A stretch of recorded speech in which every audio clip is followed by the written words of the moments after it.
All right, we are live. Holding Court is live, being streamed in front of a live YouTube audience. Welcome again, folks. And tonight, Comics Perch, and we are going to be talking big stuff because apparently, even the one of the major American cities is not invulnerable to shop closing. One that meltdown where Nerdist would have their shows and a lot of high traffic area with a lot of content and not this seedy, creepy bottom dwelling, Android's Dungeon kind of shop. So that's pretty big. That's pretty big. Yeah. So your thoughts on It's it, man? big. Yeah, no, it's the canary in the coal mine. It's well, I mean, there's been several of those over the years, but it's bad. I mean, this is a bad one. It's a very and some, by the way, some people have been quick to point out, yes, it's in an area on Sunset that is very iconic. It's also overrun by homeless. There's a very bad drug problem there. Rent is out of control. All those things are quite true. However, this is Sunset. It's the Sunset Strip. It's iconic Hollywood. It's depending on traffic, 10 minutes away from the Chinese Man Theater. It was a tourist destination. As you mentioned, Nerdist used to broadcast from there. It was in movies. This was a big one. And now, who knows if some stuff comes out later that the owners were mired in debt and whatever else. But the fact that we're sitting here with the Black Panther poised to become certainly one of the top 10 films of all time in terms of revenue. The Avengers coming out, biggest box office sales, pre-sales to date, and this is happening. It's completely screwed up. No way you can look at this and say this is normal. Yeah, that right there, the fact that, like you're saying, the popularity of comic movies, especially really the Marvel Cinematic Universe ones, just keep on like it. People seem to still are getting kind of burned out on it, but the money they're pulling in is just seems for the most part is just keeps on climbing, even though there seems to be kind of this like I said, this kind of stagnation, kind of a waning in the interest, but they still go do it because that's the thing. If you don't do it, you're missing out. But the shops were the originators of these, where you would buy these, comics. You can't get them on the spinner racks no more. They're not at the news agencies. They're not at the, no print media is in a way kind of dead in a lot of major cities.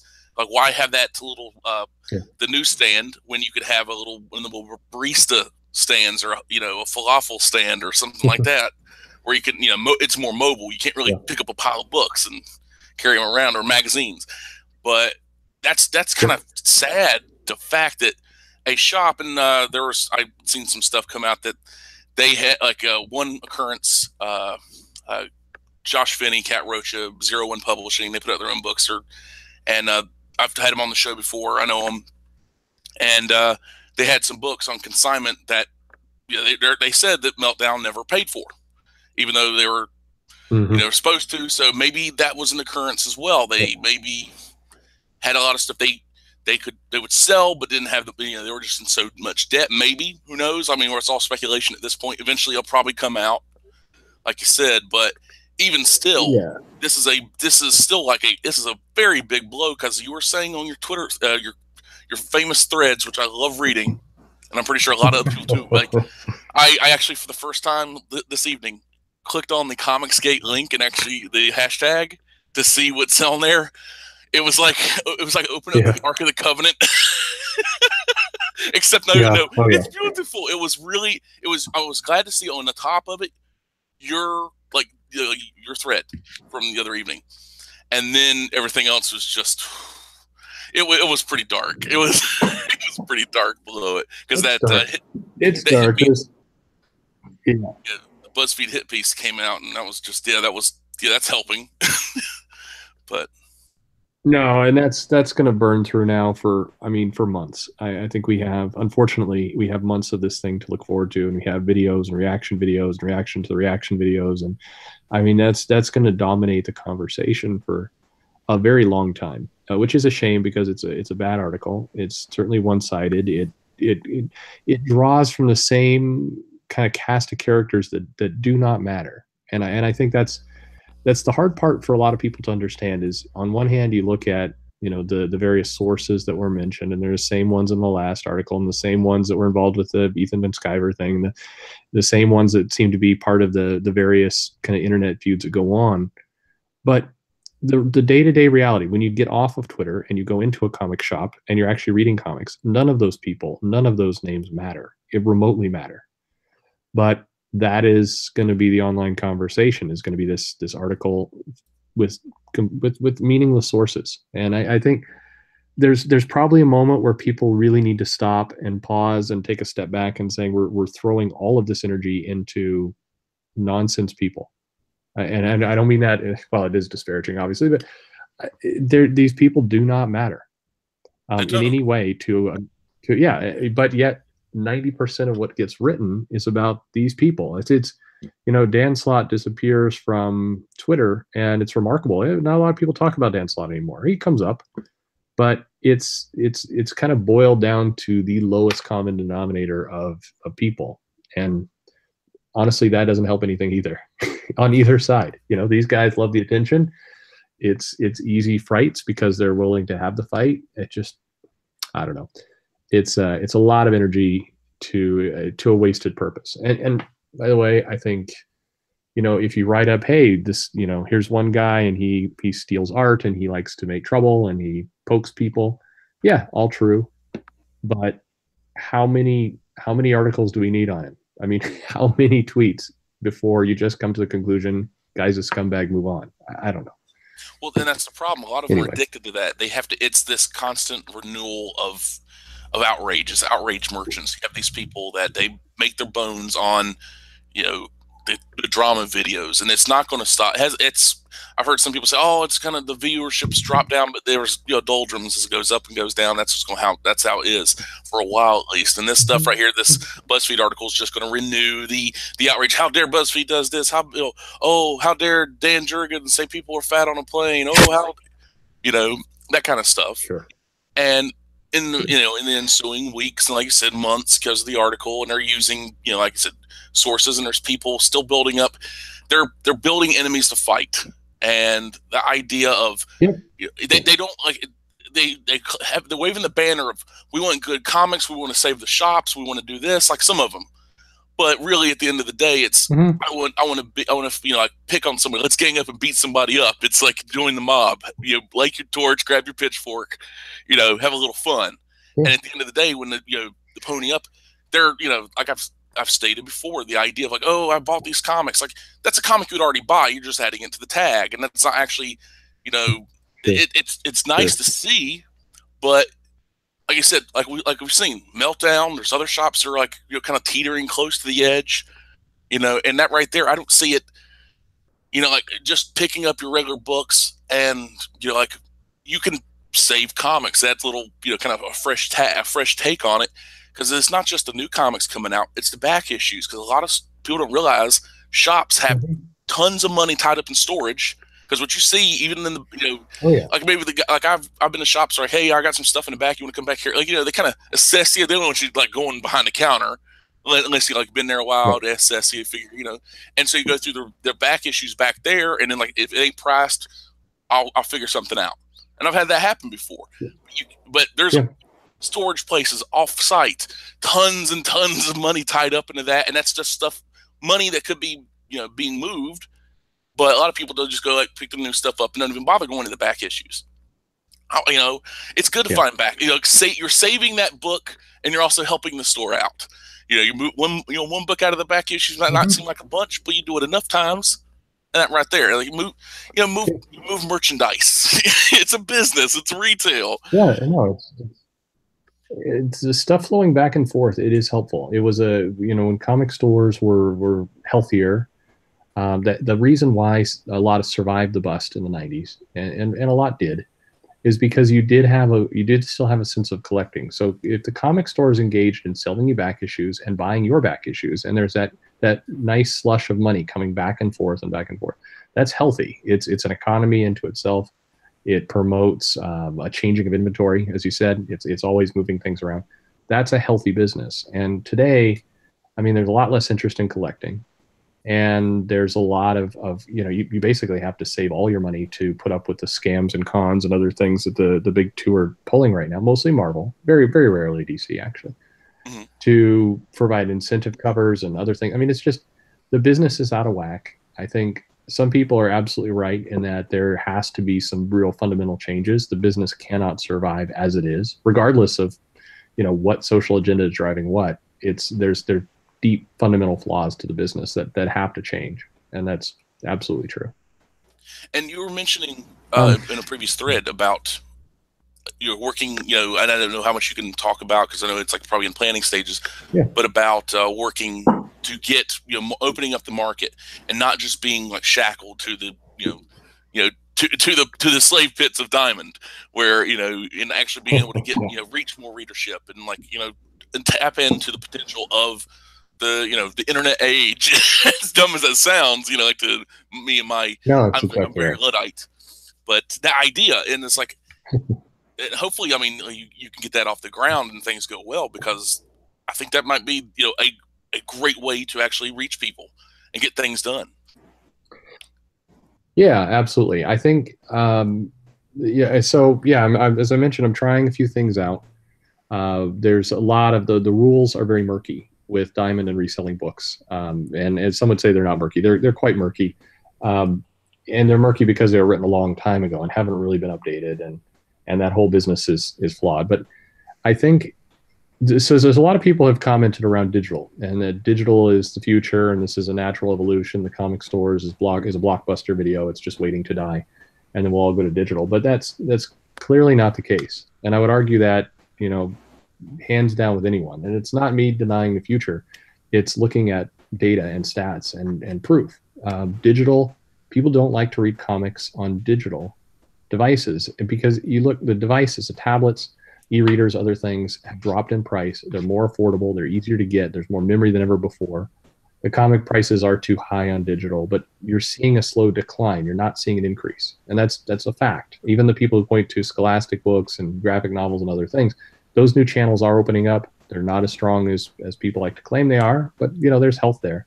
The one vertical that is as unhealthy as the local comic shop, or actually more unhealthy, is digital. It is not a healthy market, and you will see some changes. I do think many people are waiting for Amazon to step in and do some things. I think so. From my standpoint, I don't think pushing digital is any kind of future or success. I think pushing ways for people to get comics, to be able to have an active trade, to be able to take new issues from one location and get them to another, and be able to use the power of the internet to do that, to be able to post a tag somewhere and say, buy this issue and have it shipped to you.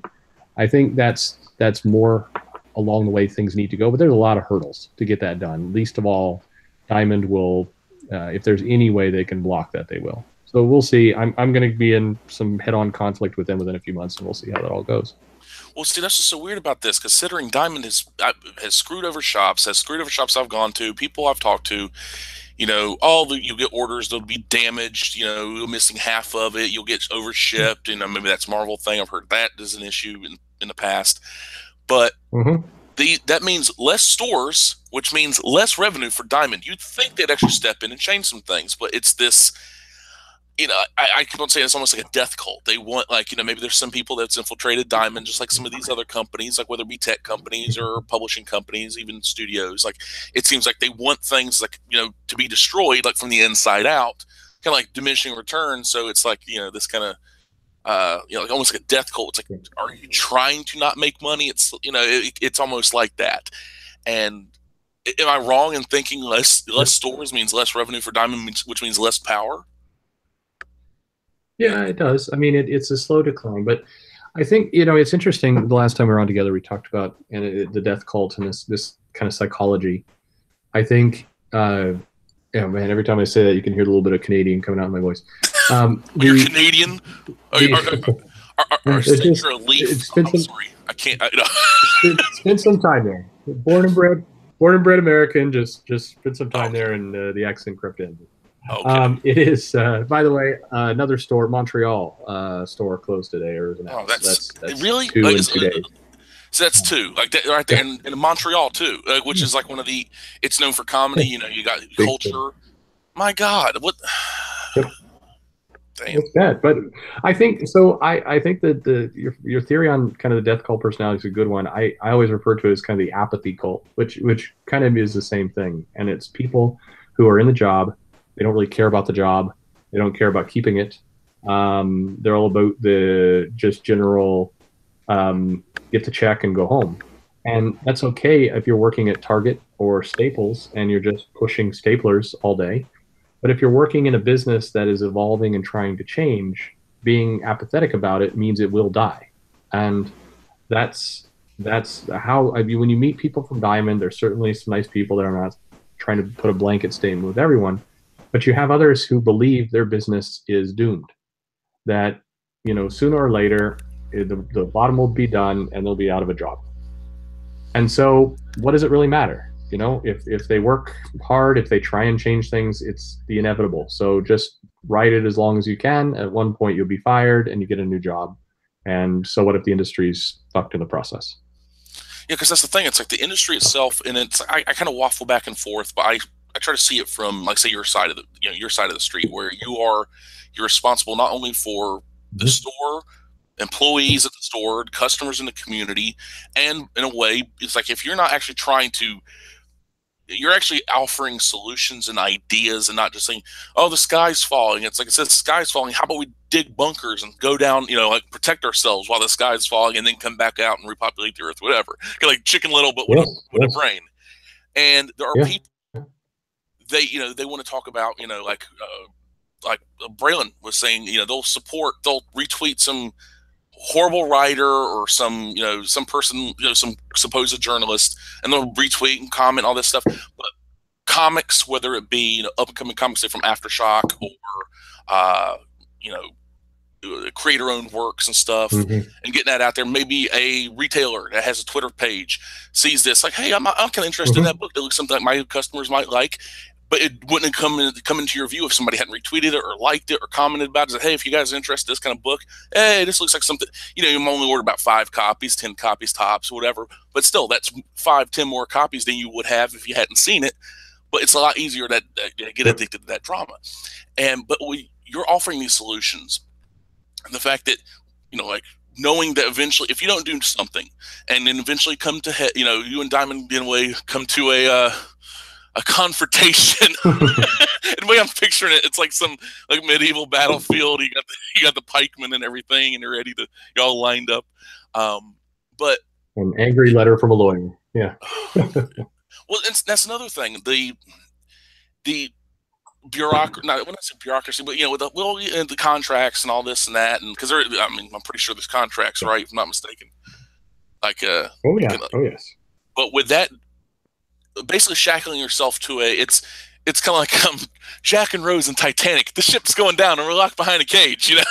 It's like that kind of thing. Yeah. Yeah. No, it's hard, and that does color my perspective. And I want to say, real quick, I think a lot of the comments I see online irritate me. I think people go about things the wrong way at various times. But at the end of the day, I don't know what's in these people's hearts. The people who are making the videos and everything else who are tied into the drama. I'm sure many of them are trying to help comics in their own way. I don't. I'm not. It's not for me to say. Yeah, But it is. It's tough because there's a couple things that are opinions. Certainly, if you like this comic or you like that comic, that's an opinion. But our comic numbers down and our things not selling and our stores closing, that's not an opinion. It's a hard fact.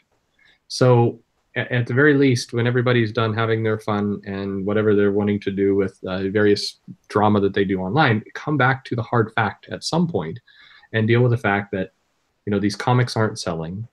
No matter how mad you are still at Heather Ontos, she's not in comics anymore. She's moving on, and so enough with that. It's in the past. You've got to focus on the house that's on fire. exactly. The house is on fire. It's like why, like this. It kind of never really ties into it, but it's the idea of I don't want to. I'm not a Jordan Peterson fan. I'm not like I don't hate him really, but the whole like clean your room. It's like worry about cleaning your room before you work. Worry about Yeah. this bigger thing, and that's like another thing about like these people. They'll go over like oh I'm going to Central America to build a church or dig a well for this village. I'm pretty sure there's cities within North Carolina that you could actually be helping and people you could actually be helping here in the state before you go overseas, but or down southern Yeah, way. But absolutely. and the same thing with comics. Absolutely. Like Yeah, you got, but like you said, you got shops, and like I guarantee there are people out there. They may not realize the shop is there. They may not like. And the thing about it is, I'm not saying like bad marketing, but there are shops. It's like hmm tucked like my previous shop before they moved to their better location, which is right across the street from a coffee shop with a cheesesteak place right across that. Better parking, 5-deck parking garage. It's got like multiple places that sell beer right around it. Like no pot dispensaries. So North Carolina, where in a place to turn it, Not right there. now.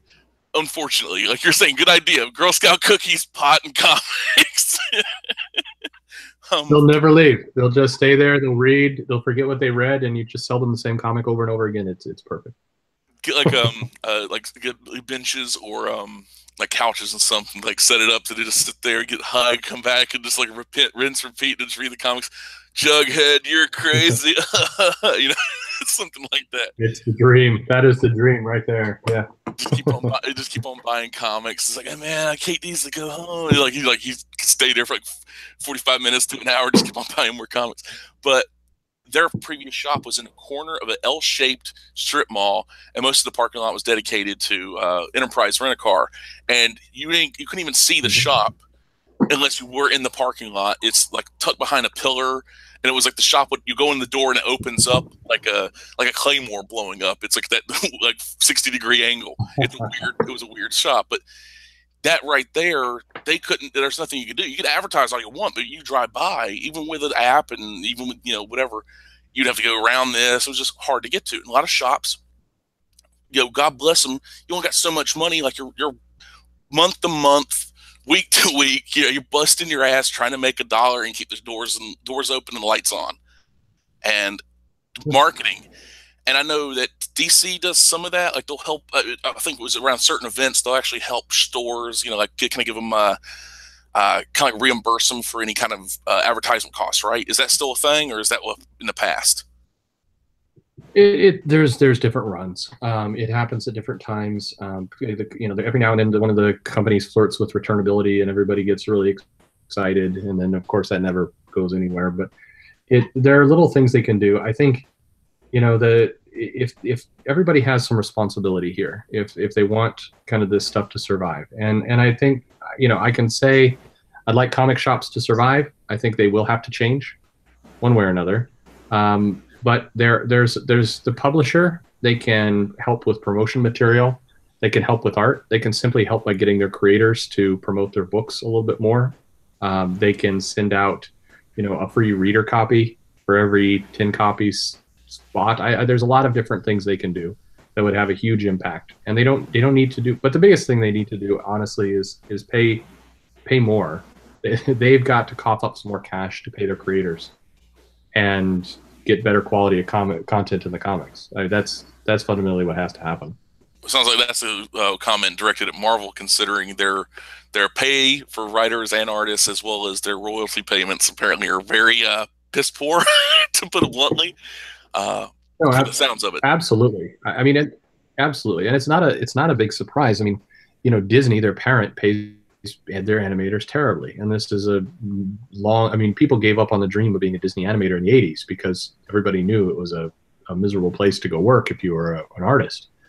And so you have Marvel, which was becoming legendarily cheap already, and you have Disney buy them, and it's just that's a no man's land of places to go and work if you want a good paycheck, or rather, it has to be about passion at that point. And there are a few individuals certainly who are very passionate, who love the industry, love the fans, love what they do, and so they're willing to take less than they'd make in other businesses to work there. But the majority are coming up. They're not quite talented enough to make it in games or make it from marketing art or other places where they'd get paid a lot more. So comics is it. And those are the people, just like the employees at Diamond, the employees at Staples, who are there to get a check, put in minimal effort, and then move on with their life. They don't necessarily want to be fired, but they don't particularly care either. Yeah, like you said, the apathy, which is no better than being Yeah. like in a death cult mindset, and Yeah. that right there that Yeah. hurts the stores because I remember like it seemed as a kid like I would pick up the Wizard magazines. And that's another thing, like the idea that for the bad that Wizard did, with the whole the grading, the comics grade, like the Mm-hmm. price guide, which was I actually went to a store. I remember going to a store as a kid, and they used the Wizard magazine instead of like Overstreet as a like how much this comic is worth, and and even I knew it Oh yeah. then was a bad idea. That's like it's overpriced, and they would like hype books and stuff like that. But considering what they did, they Mm-hmm. introduced the world to Neil Francis Yu. They like you kind of got to see what the creators looked like before Twitter and everything like that. And like what the like so if you were at a convention, you would actually know what they look like because sometimes conventions screw up when it Yep. comes to the labeling tables and stuff. And you don't have the situation like talking to a creator. It turns out not to be a creator, just a person helping out. Um, but Yep. that's happened to me like once or twice in the past. Many years ago, I learned from my mistakes. But with that being the concept of like the stores, being able to reach out where you'd have like which comic like we have these little comic conventions in the local area, and as well as what books and like everything, like and kind of getting it out there because it's like a physical thing you can flip back and forth, you can hand it off to a friend. I mean, I used to sell some of my Wizard magazines like I buy them like for $4 or $5 and then sell them for like $2, and like certain covers would cost more. It's Yep. like we were like not necessarily collectible, but it was hard to come by. Now you just look it up and your Twitter feed, retweet, favorite, and scroll past it, whatever. And that right there, that interaction with it, and being able to say like, okay, and then you go to your shop, and if you're lucky enough to live near a shop where you can go there and say, hey, I like to get this book, and you can pick it up. And before it broke the bank, I mean, before Marvel was charging all this money for their books, it's like it's hard to Mm-hmm. like. I've seen people come in. Like I'd be in my comic book store, like and down in Wilmington, people come in and they'd be looking around, and you can tell they had the first time there and everything. Like they're seeing the Spider-Man stuff and figures and the hot toys and everything like that. And they go over and they see like the comic prices, and they haven't been like haven't read comics like probably 20 years, if at all. And they see the prices, and they're like, what the? They're like, no. Like some of the times we'll actually see them go towards like the where the graphic novels are, the trade paperbacks or the back issues. But as far as picking up new books, $4, $5 an issue for a 20-page Spider-Man story or something, nah, they're not going to buy it, and that's unfortunately how it goes. And I have a feeling that probably that hurt the prices, hurt the shops as well, and They did. that's another thing. They Like did. Absolutely. and have you seen like people come in and they'll look at the prices and like kind of that similar reaction where they see how much it is and they're like, no, it's like that kind of it's a hard sell. Even if it's a good story, it's a hard sell. Yeah. But it is, I think. No, absolutely. I mean, and you see people doing the math. So new readers come in, new potential fans. They come in. They've just seen something. They've seen a movie, and this has been happening with Black. It happens every time there's a movie. So people come in and they want some Black Panther stuff because Black Panther was really cool, and so the kids want this guy's there and he's got his kids and they want something cool for Black Panther, and they go to the comics and they're looking at it and it's $2.99, $3.99. It looks very thin. The way they print the books now, it actually the physical actual way it looks is now thin. They'll flip through a couple pages and there's T'Challa talking to people over and over, and it's like, well, this doesn't resemble the movie at all, and it's $2.99. And you see them start doing this math in their head of going, well, 10 of these issues, if I want to get caught up, I'm paying $30. Maybe I should just I could buy a couple toys for that. I can almost buy a video game for that.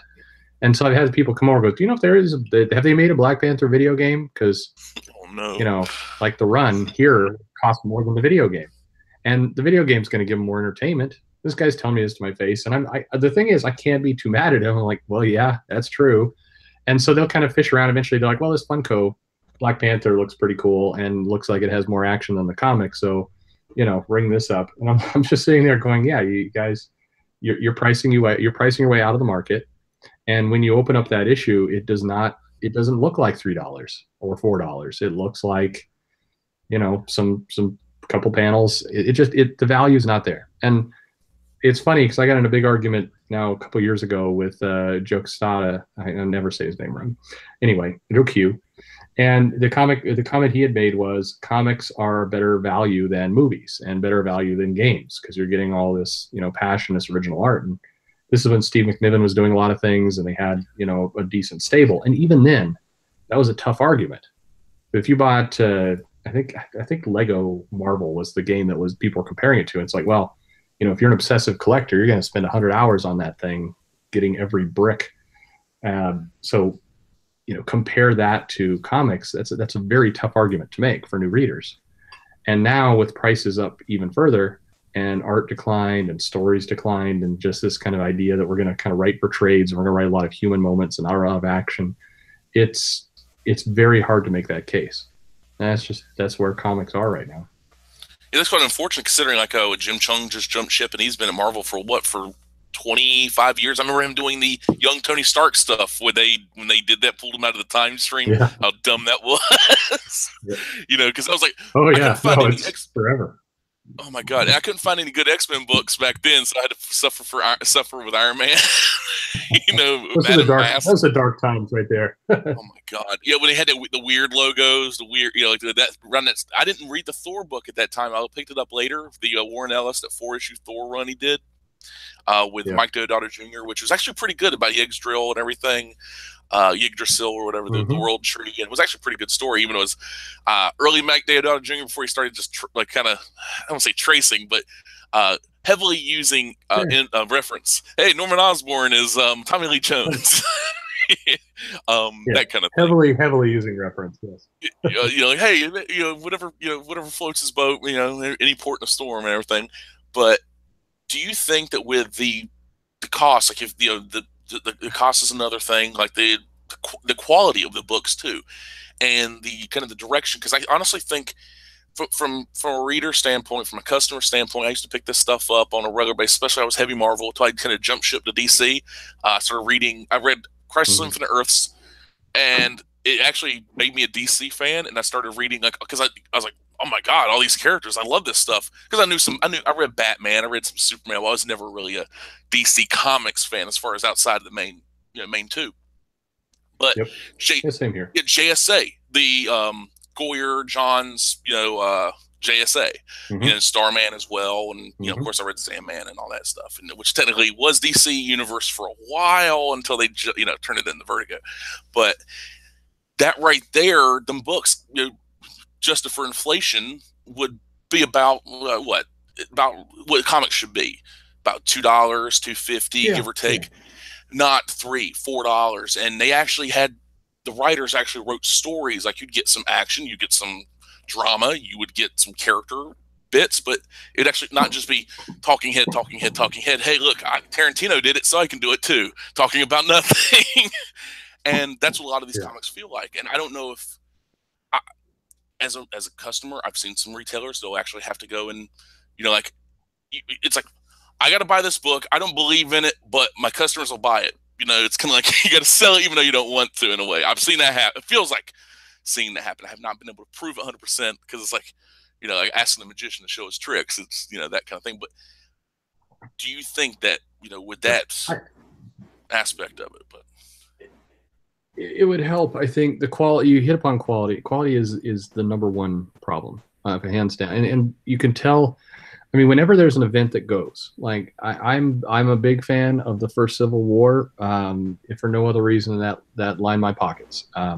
That event sold incredibly well, and it sold what we would call sideways and backwards. And what I mean by that is people are coming in to buy Civil War. It was very popular. The art was appealing. The story was gripping. They were ending on cliffhangers, and people were going for it. And you would see people become attracted to characters in the story, and then by going sideways, they would start picking up titles that they didn't normally buy. Not just the cross, more this character was interesting in an event. Events used to be great hooks for branching out and getting new readers to come in. And then the going backwards is you'd pick up this issue and you'd see Taskmaster and you're like, oh, this film looks pretty cool. I wish I could see how this has been done in the past. And so you go hunting through back issues and you pull those out. And so you have this halo effect of these events. And so but quality is the name of the game. So the prices are too high, and it would help if they came down, certainly. But honestly, if I had to pick one, I'd pick the quality going up over the price going down. Because if you suddenly had some marquee, really good creators doing really good events, and frankly, DC has pulled this off. Metal, if there was not Metal right now, that would be a complete and utter horror show for comic stores. That one event and what's happening with that one event is, I mean, I know for a fact it's literally keeping several stores alive by itself because it pulls in readers and it has that halo effect. That's what Marvel needs to do is just, and it sounds silly, and I know a lot of people disagree with me. They need to go all in on an event that is good, that has really top talent creators, that is not trying to, prove some ironic social message in it. Just a good event with a really powerful villain and a really good art team and a really good writer. And they need to make sure that the titles around them are lined up to support it well. And I know there's a million people listening to, well, not a million, but there's lots of people listening to this right now going, how dare he recommend events? But seriously, you got to do something to start to turn the ship around. And a relaunch with a bunch of new number ones where you just kind of shuffle the deck chairs of writers, that will not do it. You've given readers a jumping off point. And I know for a fact, as I have people coming in to do polls, so far Marvel's Fresh Start has been a net decrease in readers than increase. Mm. Not it. There are definitely, by far, there are definitely people coming in who's saying, order me. I want the first Iron Man that Slot's doing, but don't put me down for the subscription. I don't want number 2 or 3. I just want that number 1 issue to have, and then I'll judge from there. And that reader is coming from having a full subscription to Bendis, and they're basically saying, cancel the subscription, just give me the number 1. So that's a net negative. And that is what Fresh Start is right now. It is a jumping off point. And now maybe those stories will all be awesome. The number 1 issue will be great. Everyone will come in and absolutely love it, and they'll sign up for subscriptions. But I have zero hope that will happen. Well, as been a feisty fan says, the White Knight as well. As along with Metal, Yeah. which is another thing. My store, they every Wednesday they go in, they do a video on their Facebook page where they show all the comics on the shelves, the releases, and you go by and see a lot of whenever Metal's out, like a bunch of Metal. It goes down a little bit, like 20, 25 copies, 30 copies, whatever, and then you see like Batman, White Knight. And it's just like 70 copies. And you go over there on a Friday, you're lucky if they have like 5, 6 copies. I mean, they do really well with that, which I'm glad. I'm not a fan of the story. I didn't like it. But hey, I'm glad other people do. And it's like, I'm not going to take that away from somebody, especially if it's doing well for stores and people are enjoying it. And it's writer artist combination. And I like that. I really like it. It's like a writer director for movies. Pure unadulterated vision. There you go. Yeah, no, it's good. It's a good title for me. It moves numbers. But White Knight was a nice surprise. So unlike Metal, everybody knew coming in Metal was going to sell really well. It did sell more than we thought. I think people were surprised by that, and it had as I said, it had the halo effect. It had its tie-ins did really, really well, and people started. There was an uptick in interest in things like Justice League and Batman and other titles that were already selling well, but the event, even after the crossover, bumped up, which is what you want to see. White Knight was a bit of a surprise because most stores didn't necessarily see it coming. They thought it would sell okay. They certainly didn't think it would sell as well as it does, and it sells very, very well. But it doesn't necessarily have that halo effect. It sells well for itself. It doesn't necessarily bring any net new to Batman or any of the other characters, and that's okay. Not all titles need to do that, so I'm not dissing it. More power to them. I love it. It pays bills. But that's same thing with Doomsday Clock. It's selling books, not as strong as Metal by any stroke of the imagination, but it doesn't have any of that kind of crossover effect to other books, and that's what the publishers need. I think DC did it with Metal. Hopefully they have something up their sleeve with the summer. I heard a lot, that the Flash is going to do something, okay, but they need that same kind of big thing that's going to anchor a lot of titles off of it. And Marvel, unfortunately, there's just not only is there nothing really coming that we've seen, but the events that they've done have burned a lot of credibility. The Infinity War series is it is not. I mean, it is DOA, absolutely DOA. Yeah, I've heard some very like rumblings. I'm like, it was like something I would probably read myself, but I've heard some very rough things about that. I kind of feel bad for the shops because you got the movie Mm-hmm. coming out, so you're going to order, hopefully, like order responsibly, but hope that those books move and maybe some people because even though I know it's not a tie-in, but interest might be drummed up Mm-hmm. for it.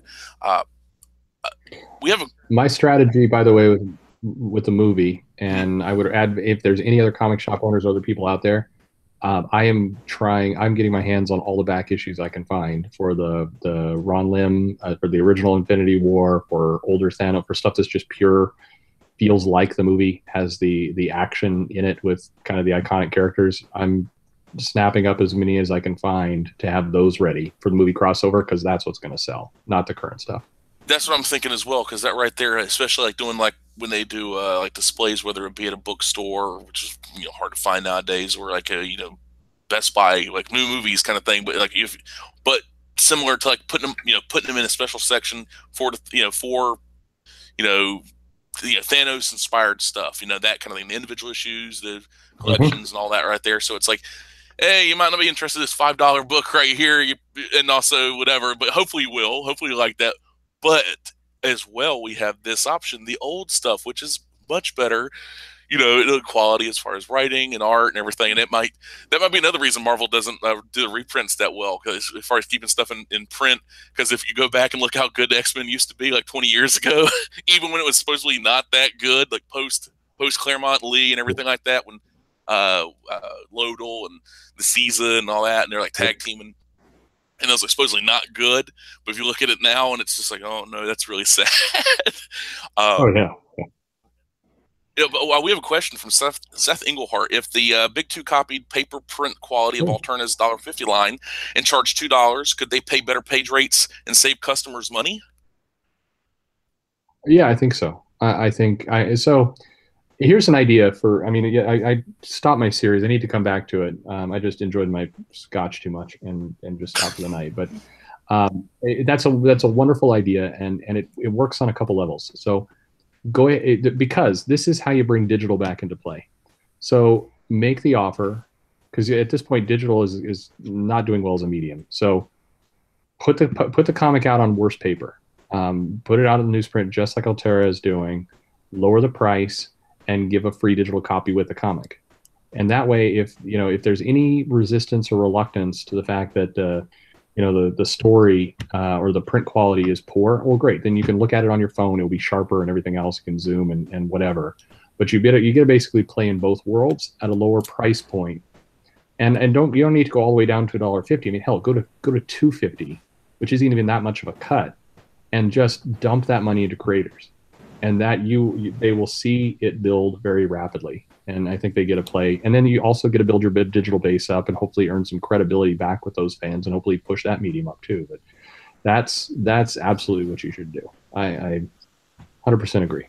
Well, another thing is I've noticed that a lot of the comics, especially for, like Alterno, their books actually have ads, paid ads, like multiple ads per issue from not like one or two that might be actually intercompany, like Mm-hmm. because they're all creator owned and all that. But you look at Marvel, DC has some, but mainly that's like kind of sponsored stuff, like the Snickers one. Hey, Flash, you're not yourself, you're Gorilla Grodd. Oh, whatever, that kind of thing. Like little dumb little stuff like Yep. that. Like but you would think the marketing side of it, as much distribution, as much reach as they have, they could be advertising, like reader friendly stuff. Like the back in the day, you used to have like the back of the covers be like Got Milk, and you'd have Sure. Aerosmith album, like a promotion and all this and that, like like kind of rough. About that, if you're interested in comics, might be interested in this kind of thing. Now you don't even see that anymore, really. Yeah. And that's another thing. Like that No, could it's actually all. could actually raise the page rates. Like actually you have somebody in there that's not stingy with the purse strings. Totally, and I mean, and so this is leverage what you've got. So yeah, you flip through a Marvel book right now. You got some house ads, some other things, and you take it from me. I don't like ads. I hate them. I ran a website years ago, and I deliberately didn't put ads on it. And had I put ads on it, I would have made more money. But I hate dealing with ads. That said, it's money that people, I mean, people would be thrilled to put their money into comics, even in the state they are today, because the Marvel brand is so strong. And your parent is Disney, who they might know a thing or two about marketing and advertising. They are sort of kind of good at it. So, leverage that arm. Leverage what ESPN's doing with some of their ad campaigns. I mean, bring some of that money into comics and then use it to again to boost the rates on creators. It's because otherwise, I mean, here I'll throw this out. There's a lot of villains that we've made out of some Marvel creators and others who have no social media presence and say stupid things, and it is stupid. But if there's one person that you should really credit, that it just never comes up, if there's one group or one arm that you should really feel is just screwing things up for everybody and doing a terrible job, it is their marketing department. The Oh, yeah. Marvel marketing department is awful. The solicits, what they send out, what the promos to the stores, all the ideas we're talking about. I mean, here's two people, here's some people sending in questions and ideas that are far better than people who are paid to do this. Paid, the marketing department does better. I mean, paid 100 grand a year. Their sole job is to think of marketing campaigns for comics and look at the state of it. It's dismal. Those people are truly the villains here, far more than some editor who just snarks off on social media. That person's obnoxious. The others are actively ruining their business. Yeah, that right there. Considering, like you said, the marketing wing, and ESPN ad, they know how to do their stuff. They know ABC as well. Everything other, I think the only, you know, well, the film division for that right there. They have ads too. You see, like they had to figure a way to shoehorn in this car, and this that is basically a product Sure. placement, which is advertising as well. But you look at Marvel, the comics themselves, if you actually put paid ads, like imagine like, hey, here $50 for this little quarter page or whatever or something, probably more than that, of course, but you actually have revenue coming in. You'd actually have, like you can actually pay writers and artists, and especially artists, because writers come into a store to sign, and that's okay. I mean, it's fine. The bigger name, the better. But artists can come in, do like little quick sketches, like really stuff or whatever, and have that paid for. Mhm. Have them like go like kind of do a tour store, touring the stores and going around, and that's something you used to see advertising. That's like what Wizard used to do, and they would like talk about it. Local shops like, oh, you're gonna be here, next week. We got this guy coming through, and uh, one of them was, I think, Ron Garney. Back in the day, it's like Ron Garney's coming through. Yeah. Oh, okay, cool, Yeah. that kind of thing. But now, when's the last Yeah. time it doesn't really happen? A lot of them they just wait till the conventions and stuff, and but that actually can drum up that community, like branching out the community, working, kind of you know creators as well, like well as the writers and Yeah. the artists, writers, and all that. But like it's actually could help, especially help the shops, help the store, the customers, having them come out there and actually, hey, make a special trip. Hey, while I'm here, I'll pick up this up as well. Pick this that, like that kind of thing. But Yeah. but speaking of It's it creators, it would be. oh, sorry, go Oh ahead. yeah, no, just kind of thing. No, just you're absolutely right. It would be powerful, but they're going where the money is. The money's in the cons. Some of the cons are actually pay some exclusives. There's a bunch of territory rights, other things that go on with how the creators are distributed. But yeah, if you had some marketing budget and you simply said, and of course you'd have to make it worth the creators a while, but you're like, oh, Scott Snyder is going to do a little tour down the East Coast, and he's going to visit these stores, and he's going to show up, and he'll sign your stuff, and you have to buy something for him to sign it, and this is our gift to comic shops because we need them to survive, and that's what I'm hoping Marvel comes to realize. I do think DC realizes it when you see their presence at the Comics Pro and other places, but the bookstores, as you said, the bookstores are gone, or the newsstands are gone. The comics are shrinking. Digital, and this is the big thing, digital is not going to save them. Digital is not taking off. And while there are some graphic novel sales that are happening, your big movers, at least with the brick and mortar places like Barnes and Noble, which for all we know, with what we've seen happen with Toys R Us and others, will be gone in a year. I mean, they're dying fast. So you're now basically relying on Amazon to push graphic novel sales, and you're giving short shrift to the comic shop. That's all you got left. If you lose that, your market drops out because you know these publishers, you have not built up digital. If you suddenly rely only on digital, your business is 8 to 10% of what it is today, and none of you will survive. And Marvel, I think there's some there that I think have a foregone conclusion that that's just going to happen, and then Disney will just choose people to license out the books to, and they'll do graphic novels, or maybe they will push things through Scholastic. Who knows? But that apathy toward the business is going. You guys got to realize, if comic shops go, whether you think that's a foregone conclusion or not, it's in your best interest to save it, because your checks will go, your jobs will go if they go. We're tied in it together, like it or not. Only some of the creators actually have the, I call it the Gail Simone limit, like about 100,000 people. Let's say 5% of them are actually diehards and will pay whatever, whether it be PayPal, Patreon, that kind of thing. And 5,000, considering there's a lot of Marvel books and a lot of industry books that sell about 5,000 copies. You won't live high on the hog, but you won't starve to death either. And once you reach that level, they kind of get to this apathy. Like I haven't enjoyed anything Gail's done since the Secret Six, Birds of Prey days, which has been a long time ago. Welcome to that Leaving Megalopolis, the Kickstarter, which turned out to be like, hey, let's fund this because this IDW doesn't believe in it or whatever until like it actually gets funded. So yeah, you're basically just pre-ordering IDW book. It's like, that's kind of weird. That's a little odd. I don't mind a creator-owned works, but it was a little thing. But until that happens, like you said, like they got it. They're involved with this, and unless you can, like you have a bunch of people vying for money, it's going to be like that scene from Back to the Future 2 where Marty goes into the Cafe 80s. It's like, you must have the hostage special. This like but with a bunch of comic book creators, just like in your face, like, hey, and give me on Patreon here, help support my comic on Kickstarter, and it's like hundreds of people, and it's like, wait, stop! I just want a superhero comic. It's just that's it, And your life's getting worse if they don't. And that's part of the reason I think about it. Why of late, and I've taken a lot of lost followers, which is fine. I've had some people, it's very funny. People kind of DM me and say, kind of very parental like, don't you realize these creators are horrible people? Why are you talking to them? And my answer is the same. It's like, well, first of all, they're tied to my business. So whether I like this behavior or not, somebody's got to talk. I mean, that's being pragmatic. There's nothing else you can do.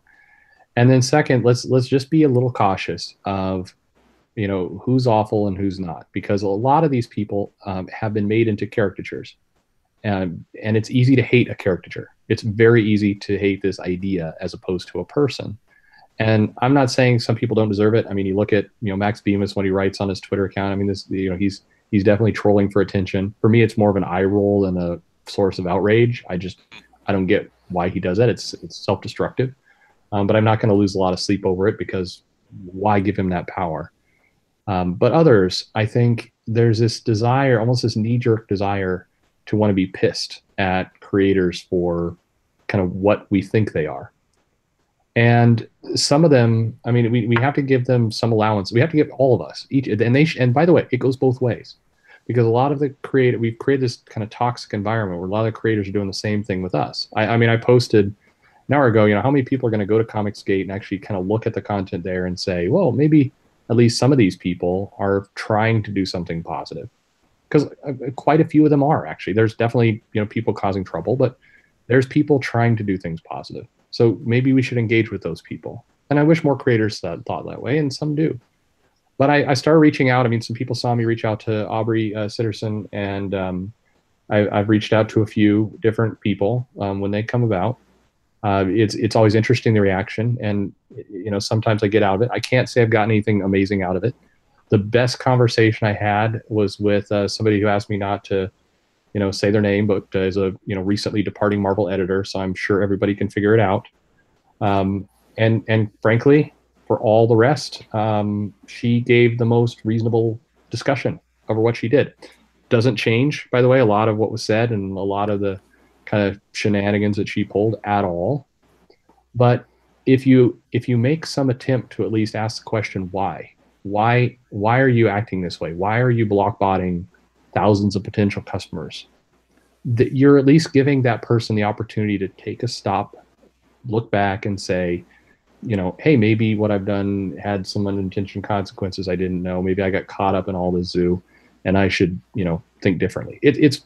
It's worth a shot. I'm not here saying we should all link arms and sing kumbaya or anything like that. It's just if we just walk around hating these caricatures of people, I don't know what good that does. It doesn't help comics. I know I've disagreed with some people fiercely about this. Just being outraged all the time doesn't help anything. It helps generate click traffic. So, by the way, the more outraged you are, the more money Bleeding Cool gets. That's a fact. And so I don't know. We've got to come up with some other answers. We've got to look at the facts and look at what's going on. We've got to try and talk to some other people, and and and build some value somewhere. Because just being pissed is, we've been pissed for a while now. It's not getting anywhere. Yeah, Bill Bridges. It's like the difference between this, Comicsgate, and a lot of people compare it to Gamergate. Gamergate was a whole other beast. That's one thing. Like there's nothing to save with Gamergate. There was, hey, there's been shady practices going on for a while, and then the whole Zoe Quinn thing, and then Anita was doing her thing to begin with, and all this and that, and then you had people pro and anti, and then the lines get blurred. Some people were making money off of it, and at the end of the day, you had Milo and you had all these people, and nothing really changed. Nothing was accomplished. Female film frequency was, still doing the whole, hey, this company BioWare invited us to the thing. Hey, they're changing their practices, and then you get stuff like Mass Effect Andromeda, and you got all this stuff. And so nothing really changed. Nothing changed for the better. People made money, others didn't. People became, like ship posters and all that, whatever. And here, it's like you go through, like I said, you go through that, hashtag Comicsgate, you go through it, and it's just, you get some people, you get what you're posting. You get some other people like, hey, I'm, going to my local shop and bought this. And then you get the, come on, Comicsgate, whatever, come to my mentions, and so I can block you. And then, oh, you want to sit in your basement and, look at your your muscular men and say no homo to each other, so on and so forth. Like stuff like that. It's like, you got these antagonists on both sides, and you're actually trying to build bridges. And like I was surprised how, with the whole like we can talk about with Oliver Sitterson, like we talk about wrestling finishes, like finger poke of doom, this kind of stupid stuff. Whatever, have a little fun. Like you said, nothing of like not some eureka moment, but hey, it's got to start somewhere. You got to have. Hey, I didn't end up blocked. Last time I checked, I wasn't blocked, but he's probably not a guy I'd make my way, go out of my way to go see him at a convention, but I'm not going to like invest, hatred into him. Like, oh, here's 2 hours of video talking about how much I hate him, and thread after thread after thread of just like why he's the worst thing ever. Oh no, da, da, da, da. And it's like, oh, he's killing stores. I'm like, no, you're killing stores by talking about comics, but not actually buying them. Not going to your shop and picking stuff off the shelves, or the back issues or trades. Hell, even God help me, the hunks of useless plastic that is the Funko figure. But yeah. No, I mean, Spinner said it's funny because it's, you look at that, and it was an interesting night where that thread started. Because one, I don't think he really wanted to engage. I put some questions to him. He came back, and it was back and forth, but he was very much, I think he was more interested in having kind of the trolling argument with people who really wanted to talk about the 9/11 tweet from a year ago now. I don't remember, a long time ago. Mm-hmm. I mean, it just feels like forever. And so he kept coming back to me, and he would respond, but it's like it always felt like he was slightly off his guard, like he was confused with what he kept waiting for me to come in and eventually just call him a horrible name, like it was a big setup. And it's like, I'm not going to wade into that. It's just not worth it. His comic was not good from an objective perspective. From my perspective, it didn't read what kind of the Larry Hama work back in the day. I'm not being nostalgic for old comics. It didn't sell. I mean, nobody was coming and clamoring for it. I wish it would have. Look, I'm more again, as I think I've said several times. If this stuff sells, I mean, awesome. I mean, that is good for me. So I don't care. But I think this tweet was tasteless. Absolutely, I think it was bad. I think it was dumb business and dumb as a person to write that kind of stuff. But after you've said that, after you've kind of said your piece about it, how much more do you need? Like how long do you need to grind that axe? It was dumb. It didn't move his book. It got him in trouble with somebody at least, and he's not doing the title anymore. That's pretty much a start, middle, and finish to the story. To see it come up again and again and again, but even better, I brought this person up before as well, Mags Massaggio. So, you have to kind of ask yourself at some point, what is the point? Mags, I think people forget that she is a very good. And I'll use the pronoun she wants. Because again, like almost like Jordan Peterson, I don't care. You want me to call you something? I don't. I don't want to be forced to call anybody anything. But I'll call you whatever you want. I just don't have enough energy to fight it otherwise. But Mags is a great portfolio in the sense that she knows how to market. She can put her stuff together. She knows how to network. She knows how to play the game, and that's why she's getting these jobs. And is there some element at a comics company who's doing it because of nepotism? Probably. I mean, absolutely, that exists. Is there some element that's doing it because it's a trans writer and they want to have that kind of bonus points for doing that? I don't know. Maybe, but I'll tell you that's not going to trump sales.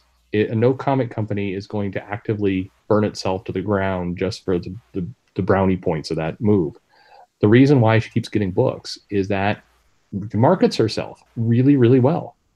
And that burns people up. It really pisses people off to hear that, but it's true. The work itself is not great. It doesn't move copies when it's in the store, but she knows how to package up what she does and get it in front of publishers and get people to say yes and work the network and work the relationships and work the friends. And that's what's going on there.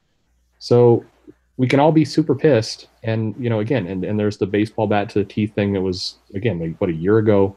But again, once you've said, this is a horrible tweet, I think this is a horrible person, I think the work is horrible, how many sequels do you need to that comment before you're just repeating yourself? You've got to, at some point, move on to other things. Otherwise, you're just harping on the same crap over and over.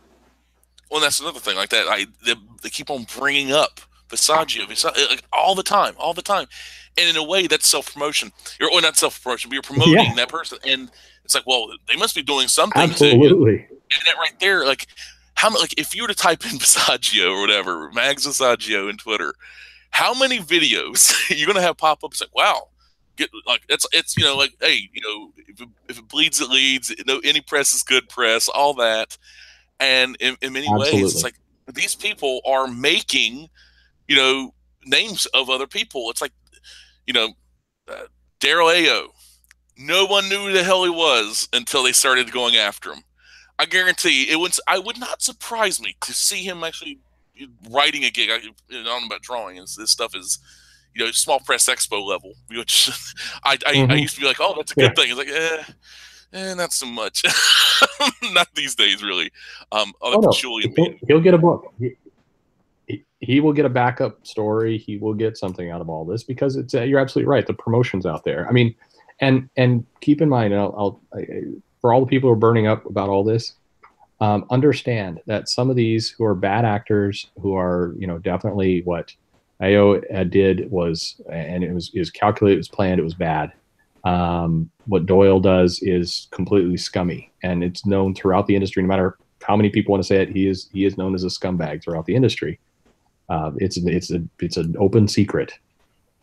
But these people are at this point now understand the system. They're bright enough to game it. So when Perez made her comments about DNC, that was 100% bait. That was, and they took it. There's a fairly, oh, absolutely. There was a low selling book. There was not a lot of hype behind it. Image wasn't throwing dollars behind it. And it's like, well, how do I get some buzz out of this book? I have nothing to lose. And so the bait was thrown out. It absolutely got taken. It generated a week's worth of tweets and all the rest, and it generated more orders. What was a book that was going to be, die on impact and be forgotten is now going to get more sequels, more work. And this community did that. And it's hard for people to hear, and people, and by the way, I'm not telling anyone what they should do. By all means, make all the videos you want, talk and talk and talk. But some of these people we're keeping alive.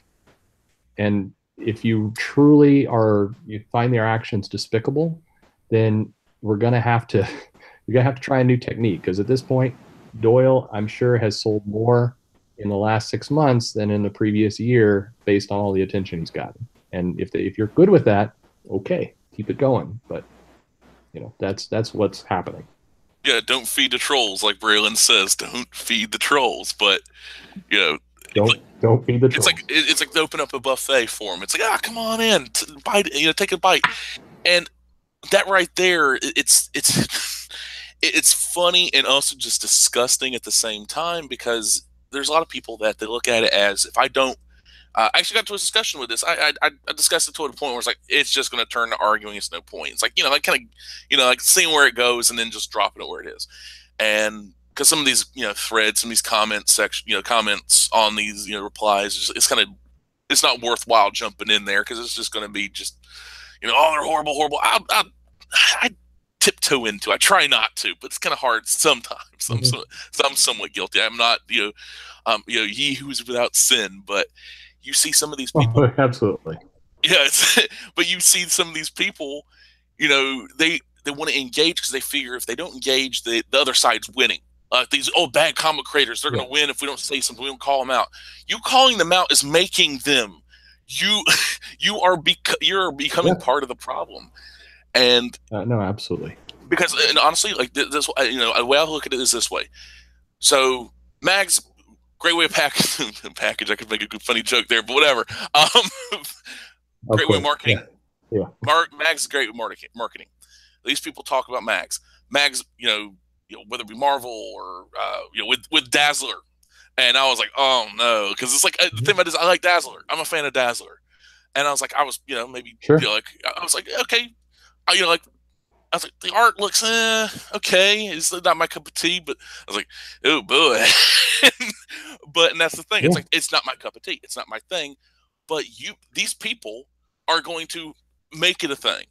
It may not sell that well. Maybe sell 8 issue, like that Mockingbird run, like do like an 8-issue thing. Like start out like 40, 50,000 issues sold. 50,000 for first issue, 30, 20, 15, 15, 50. That kind of thing. Like what Mockingbird did.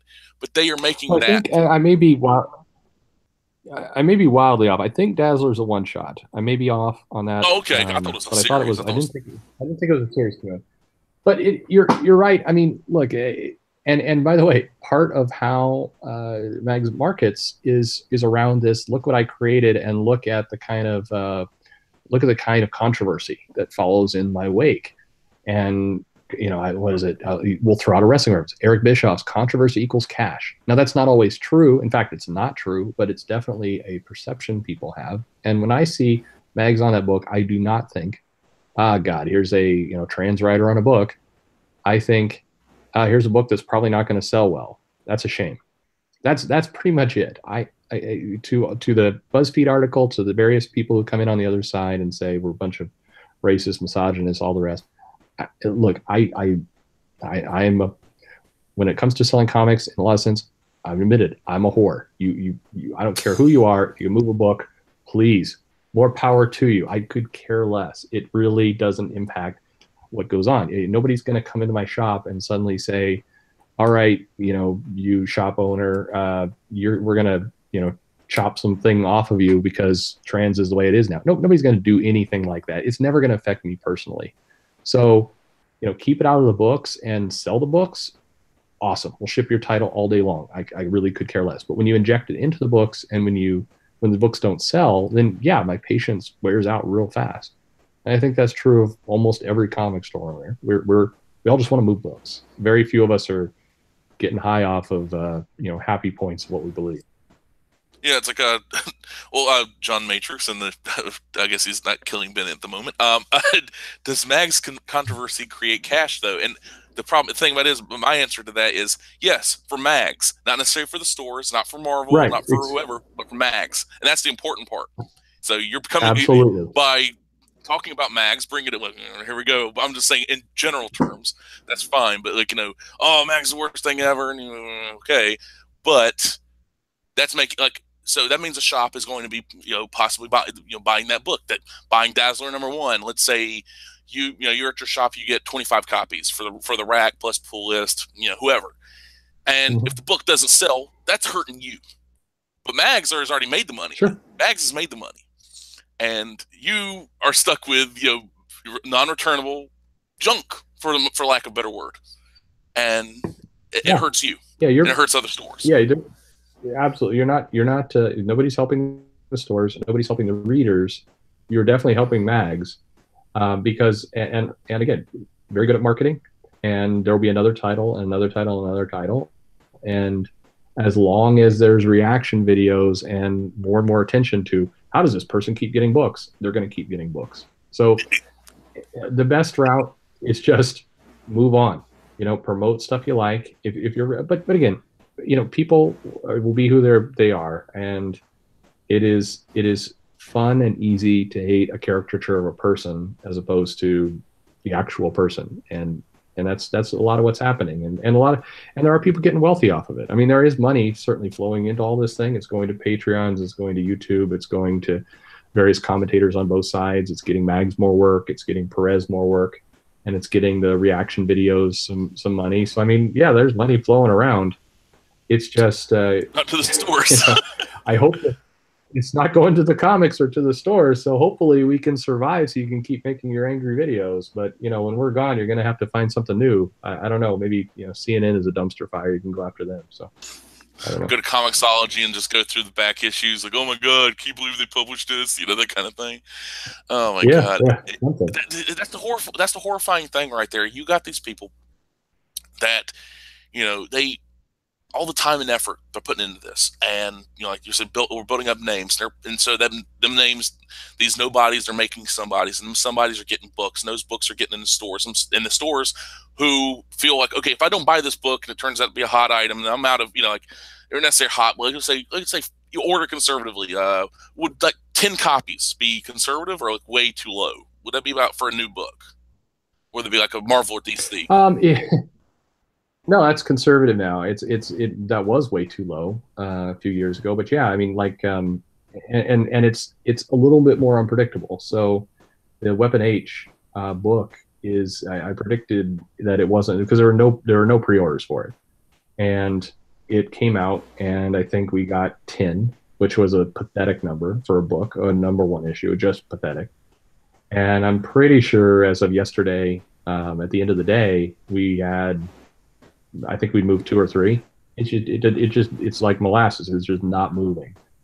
And yeah, that's I mean, that's not good. By any stretch of imagination, that's not good. And if I say that online, and I did say that online, I got some pretty angry responses from some of the creators. It's like, look, I want your book to move. Don't get me wrong. I want you to have a bestseller. Just what can we do to move this book? Because the marketing of it has been miserable. The creators only got into gear to really push the book in the last 2 to 3 weeks before it was out, and there was no hook. That was not a arc in Weapon X that people were really all over. It just kind of happened. I mean, none of us know why that book came out in the first place, but here it is. And so, I mean, it's not bad. The creators are trying to do their thing, I guess, but that title will not survive to 10, and we know it, and more importantly, the readers know it. And if the readers know it, and they look at it and they're like, well, is this going to be collectible? No. Is there a creator on it that is a must-buy creator? No. Then why invest? Why invest the money and time into it? There's just people move on.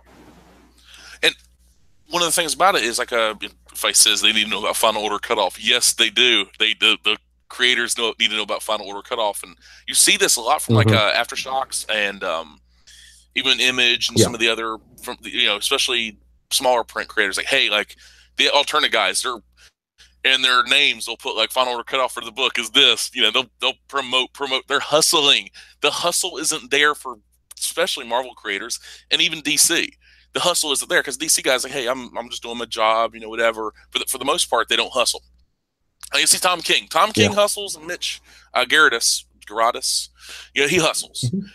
but a lot of them don't. Yep. And it's this, they, it's a simple thing. It's like it used to work for newspapers. You had the street urchins selling the papers, hustling. It works for rap. It works for illicit jobs, like Hmm. narcotics and whatever, bootlegging, gotta get in that car, gotta drive it up the mountains, avoid the cops, sell my thing, my grain alcohol. But they want to sit on their laurels and talk about, hey, it's fine. Like, I'm not going to tell these creators, don't talk about this. I see a lot of that happen.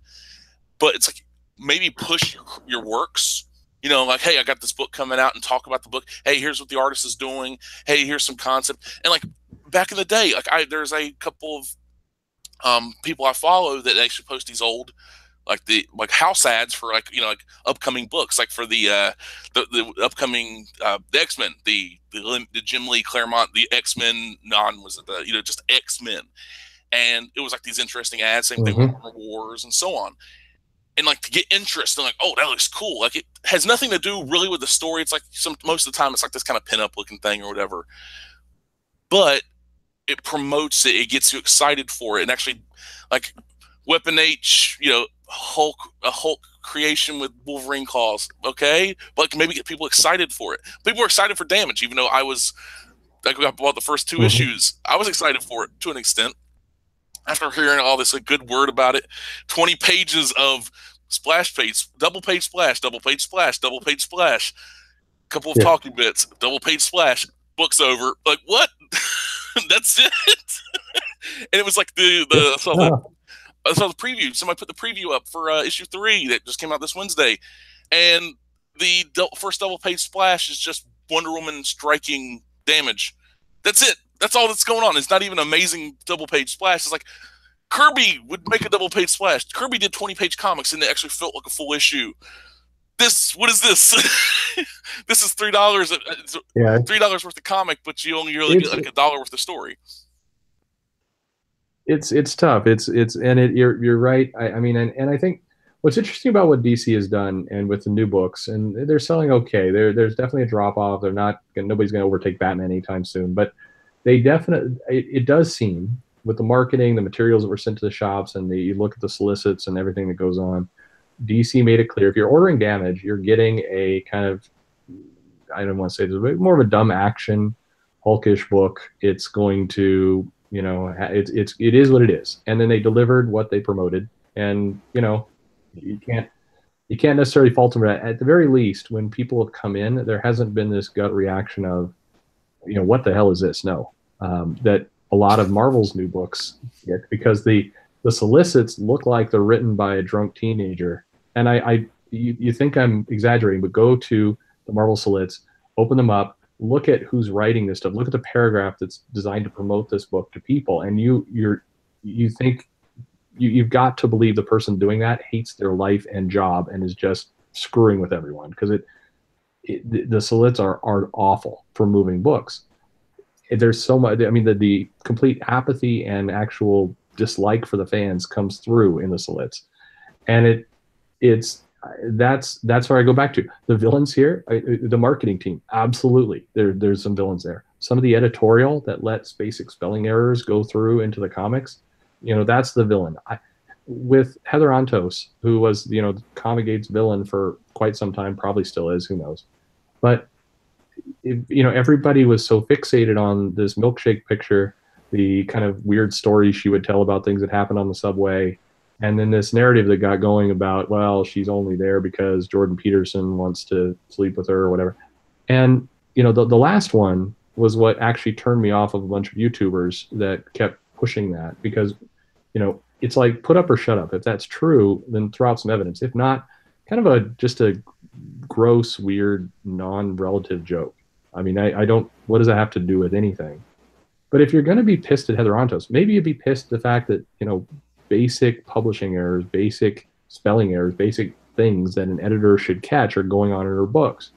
She's not paying attention to what she's actually doing in her books. And to me, that's the thing you get pissed at her about.